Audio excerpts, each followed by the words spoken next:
வடக்கு கிழக்கில் முன்னெடுக்கப்படும் 65,000 வீட்டு திட்டத்தை இடைநிறுத்த வலியுறுத்தும் பிரேரணை வடமாகாண சபையில் நிறைவேற்றப்பட்டுள்ளது. வடமாகாண சபையின் மாதாந்த அமர்வு கைத்தடியில் அமைந்துள்ள வடமாகாண சபையில் நேற்று நடைபெற்ற போதே இந்த பிரேரணை நிறைவேற்றப்பட்டுள்ளது. வடமாகாணத்தில் 2.1 மில்லியன் ரூபாய் பெறுமதியில் அமைக்கப்படும் இந்த வீடுகள் தமது மாகாணத்திற்கு பொருத்தமற்றது என தெரிவித்து வடமாகாண சபையில் இதற்கு ஏற்கனவே எதிர்ப்பு தெரிவிக்கப்பட்டது. இந்நிலையில் இந்த வீட்டு திட்டத்தை வடமாகாண சபையுடன் கலந்தாலோசித்த பின்னரே நடைமுறைப்படுத்த வேண்டும் எனவும் அதுவரையில் அந்த வீட்டு திட்டத்தை நடைமுறைப்படுத்த வேண்டாம் எனவும் ஜனாதிபதி மைத்ரிபால சிறிசேன மற்றும் பிரதமர் ரணில் விக்ரமசிங்கவை கோருகின்ற அவசர பிரேரணை நிறைவேற்றப்பட்டுள்ளது. அதன்படி இந்த பிரேரணை வடமாகாண முதலமைச்சர் சி.வி. விக்னேஸ்வரன் ஊடாக தொலைநகல் மூலம் ஜனாதிபதிக்கு அனுப்பி வைக்கப்பட்டுள்ளதாக அவைத் தலைவர் தெரிவித்துள்ளார்.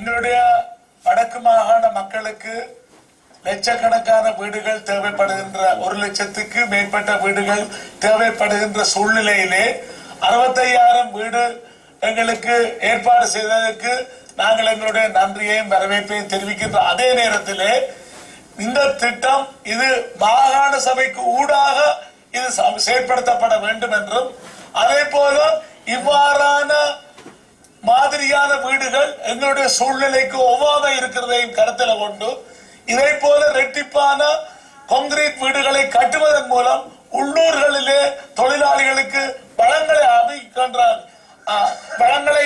அதிகரிக்கலாம் என்ற கருத்தை வைத்து இதை நடைமுறைப்படுத்துவதை உடனடியாக நிறுத்தி மாகாண சபையுடன் பேசி பொருத்தமான வீடுகளை அமைப்பதையும் ஏற்பாடுகளை செய்வதையும் செய்ய வேண்டும் என்று இந்த சபை கோருகிறது என்று ஐயா உள்ளடக்கினார். சரியான